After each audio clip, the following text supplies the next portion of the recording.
Hello friends, welcome to another video on Tutorials Point with Ms.Richa. Today under the Corporate Management module, we will talk about a very important and imperative lesson, which is motivation.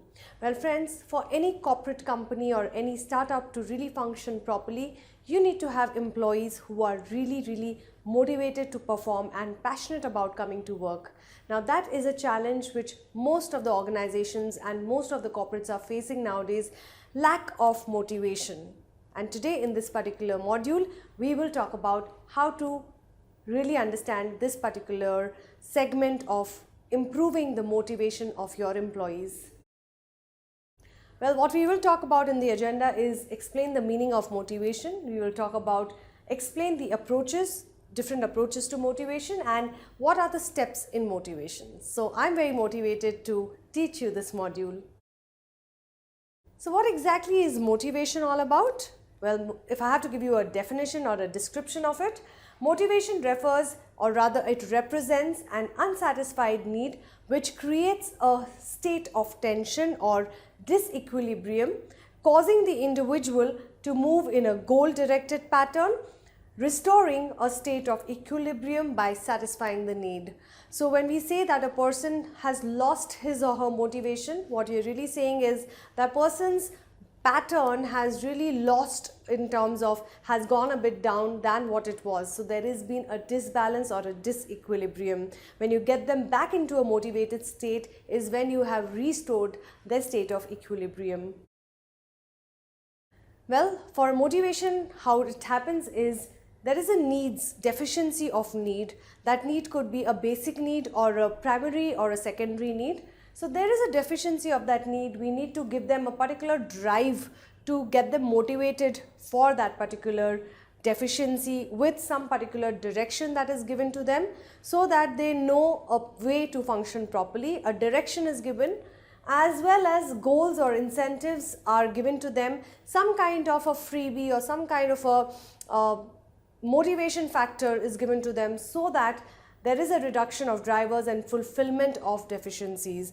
Now it becomes very important for any corporate company or any organization to observe their employees, and if they're showing lack of motivation for doing a particular task, that is the time that you need to be really vigilant about it and get them on their toes by providing some kind of goal or incentives of really rewarding or recognizing their good efforts that they are putting into their work.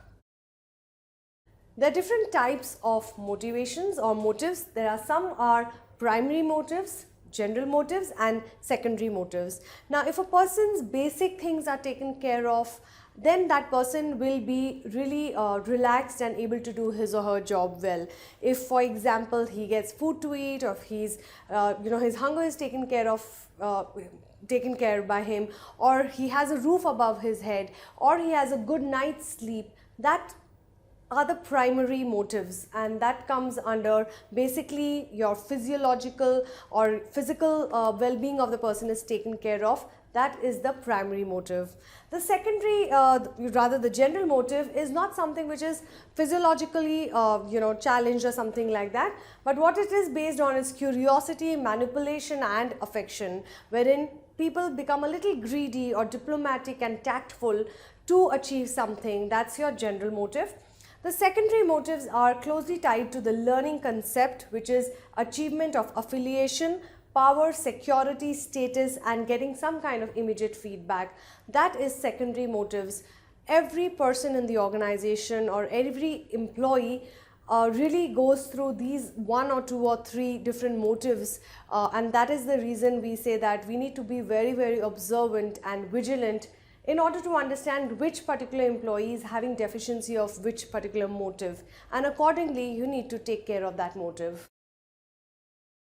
Well, approaches to motivation, there are two different strategies to approach motivation. One is a pull mechanism, which is a positive approach, and the second is a push mechanism, which is a negative approach.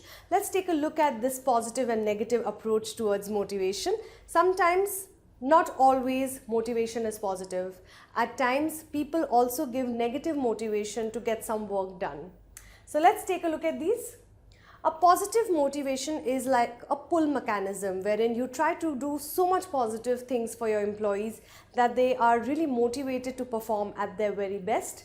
So people are said to be positively motivated whenever they are shown a reward or rather given a direction or way to achieve it.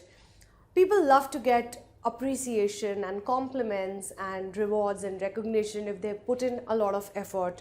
A lot of times people may not always be hungry for monetary benefits. They can be hungry for non-monetary benefits like rewards and recognition also. So let's take a look at this. The monetary benefits which an organization can provide to its employees are wage plans, you can give them incentives, you can give them extra bonuses, schemes, etc. Non-monetarily, praise them for their work, participation in management, try to involve them and engage them, ask them for their feedback and ask them for their general point of view, make them participative, and that really is something which can be motivating for people. Social recognition by giving them some kind of an award or reward or giving them some kind of a trophy or certification, which really works because people feel that their hard work has been paid off and they're likely to put in more or rather double the effort that they had put in earlier. So that's the positive motivation. Negative motivation, which is the push mechanism. Now what it is, let's see that. By instilling fear in the minds of people, one can get the desired work done. So what we're really trying to say is that you tell them if you don't do this, then this is what the consequences would be. People are pushed to do something, which is not a good thing to do. You should not push them to do something. You should always have a positive reinforcement or a pull mechanism. Fear creates frustration and a hostile state of mind and an unfavorable attitude towards the job, hindering the efficiency as well as the productivity of the person. So never instill fear into a person, rather get them to be excited and challenge them to do a particular job or a project as well as an assignment. Well friends, there are different steps in motivation. So let's look at what these steps are. Analyze the situation requiring motivation. As we mentioned before, try to observe your employees and try to analyze what situation do they really need that particular motivation. Prepare a set of motivating tools. Those tools can be monetary as well as non-monetary. Select and apply an appropriate motivator and follow up the results of application by taking feedback from your employees, whether they liked those things which were given to them or no. Taking feedback is very essential step of motivation because that's when you know whether whatever you've done for your employees has paid off well or no. People might not always give you a positive feedback, but it's important as an employee to take any kind of feedback, even if it's a negative feedback, in a very, very constructive and a positive manner. Now let's look at analyzing the situation. We have mentioned this once again many times before in this module, that how do we know that an employee is demotivated? Well, by observing the behavior and certain typical patterns of an unmotivated or rather a demotivated employee. This is what you will see. Symptoms of demotivation include absenteeism and late coming. You will definitely see such kind of people who are demotivated. They're absent more, they're taking more and more of their sick leaves and casual leaves, etc. And they're often coming late to work. They will also have an attitude like, that's not my job, or it's not my responsibility, or it's not under my JD. So that's again one thing. They're unwilling to take responsibility. You give them any kind of work and they will just brush off their hand saying that it's not my responsibility. And they will always be blaming each other, the other team members or people from different departments, etc. So that's the behavioral pattern which you will definitely see in a demotivated employee. Motivation is also needed for initiating a new challenging task and initiating change.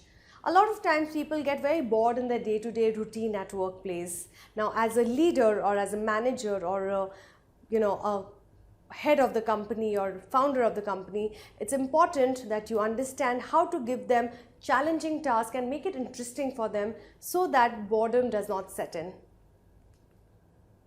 There are different motivational tools, various theories which offer different tools for motivating.